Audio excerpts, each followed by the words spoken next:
We're diving headfirst into the chaos of Tulsa King Season 3, Episode 8, Nothing is Over.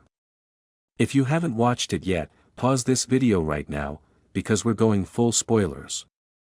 This EP dropped on Paramount Plus last night, and it's got betrayals, body counts, and Dwight the General, Manfredi staring down the barrel of his toughest week yet. Sylvester Stallone is chewing scenery like it's New York pastrami, and trust me, your jaw's gonna hit the floor.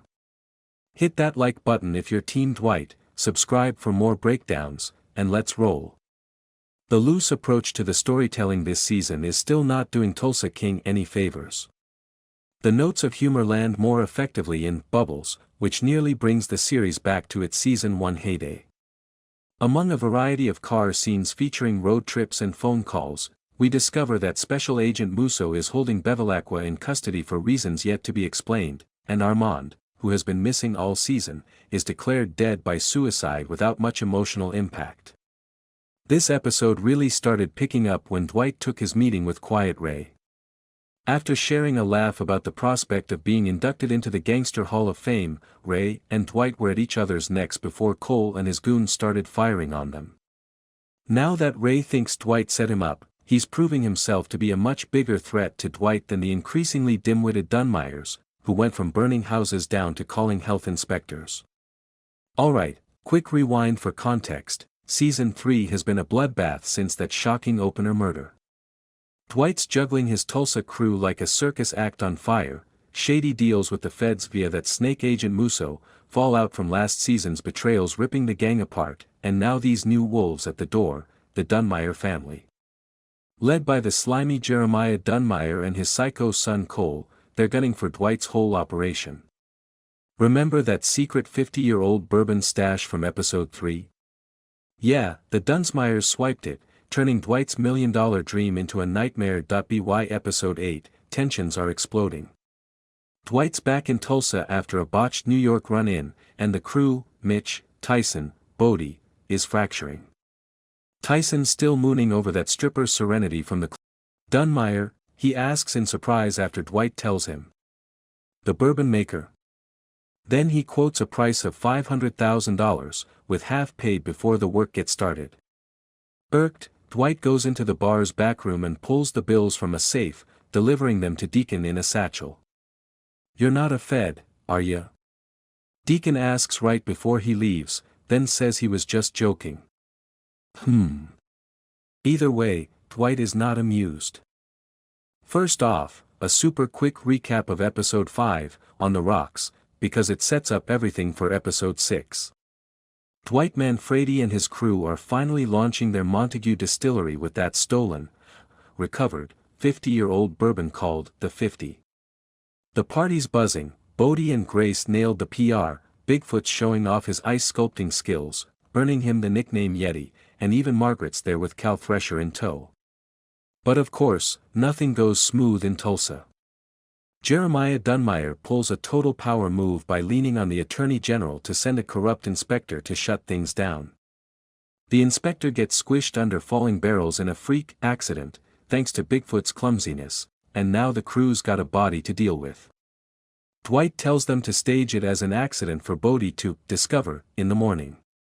Meanwhile, Dwight's secretly picking up a bomb from the watchmaker, aka Deacon, the explosives expert, to hit back at Jeremiah for burning down his wind farm earlier in the season. Then, the party crashes hard when Jeremiah shows up with his posse, the AG, and some sheriffs. They destroy a barrel of the precious bourbon, brag about ruining Dwight's rep, and walk out like they own the place.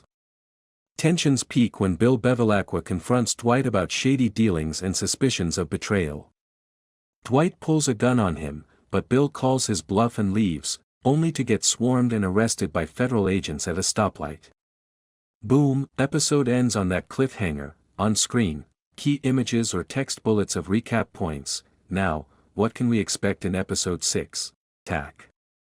Let's break it down scene by scene, no holding back. Spoiler alert, this EP's all about loyalty tests, a brutal ambush, and Dwight facing his past in the most OG way possible. The episode builds to Dwight cornered in an abandoned oil rig, Jeremiah and Cole closing in, Musso's feds circling like vultures. Dwight's bleeding out, flashing back to his prison days with Pops, the OG reference.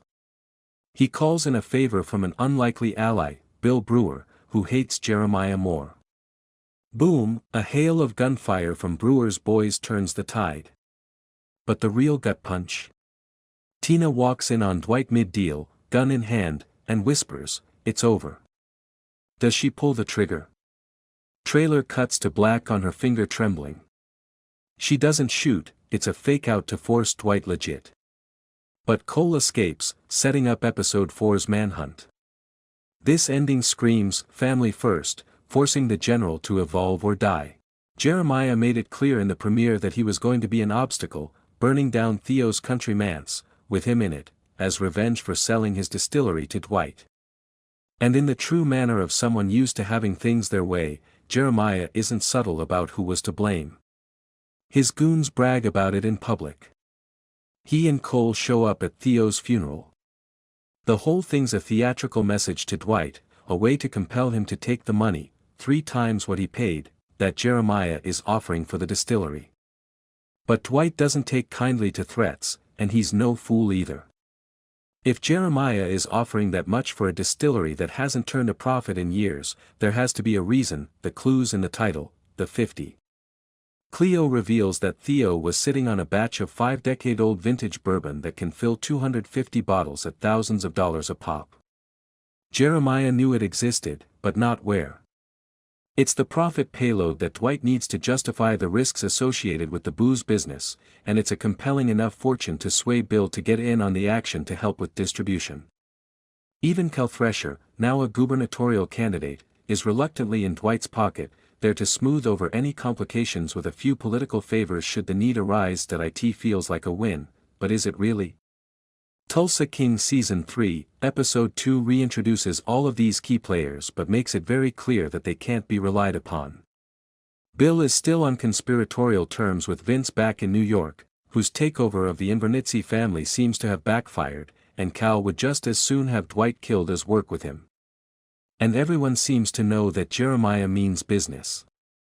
He's a credible threat, and he has no shortage of targets he can lean on to hurt Dwight. He sends Cole and some goons after Mitch, and while that ambush backfires, it proves he's willing to take action. Cole also seems to target Spencer at the end of the episode, who may prove a weak link. Then there's Bodie, whose lust for revenge is preventing him from making peace with Bill's men, and Tyson's father, Mark, whose reluctant agreement to fix the distillery's pipes might count as collusion as far as someone like Jeremiah is concerned. What I'm curious about, at least for now, is how all these major players and conflicting allegiances can all fit together into a coherent season. The only real downside of The 50 is that it all unfolds at such a clip that it can feel as if individual moments don't have much space to breathe. This is fine when it comes to, say, Tyson's relationship with Mark, since that has been ebbing and flowing since the very first season, but Mitch and Cleo, by comparison, feels a bit more forced. There's also a subplot involving Goody trying, hilariously, it must be said, to track down Armand, but one has to wonder whether we need yet another angle to be concerned about. Time will tell. If I had to make a prediction, I'd say that several main characters probably won't survive this season, and it wouldn't surprise me if at least one was killed off sooner rather than later to really set the stakes. Theo's death was tragic, but we just met him. If Jeremiah's whole thing is hitting close to home, everyone in Dwight's inner circle should be worried, and the vibe this season is giving off thus far is that it won't be pulling any punches. Flashback montage shows Mitch's subtle leaks to Dunmire for a cut of the action, driven by resentment over Jimmy's death and feeling sidelined. Dunmire monologues about old money versus your street scraps, then signals Russell to rough up Dwight. Dwight fights back ferociously, flips a table, cracks a bottle over a goon's head, but gets outnumbered. He escapes barely, bloodied, stealing a ledger proving Mitch's betrayal. Back at HQ, confrontation time, Mitch confesses, tearful, "You promised us the world, Dwight." Dunmire offered security. Dwight doesn't kill him, yet, cold mercy, "You're out. But if you breathe a word." Cue Mitch's exile, staring at the crew like a ghost. Armand Truisi's ever sadder Tulsa King story has come to an end. The former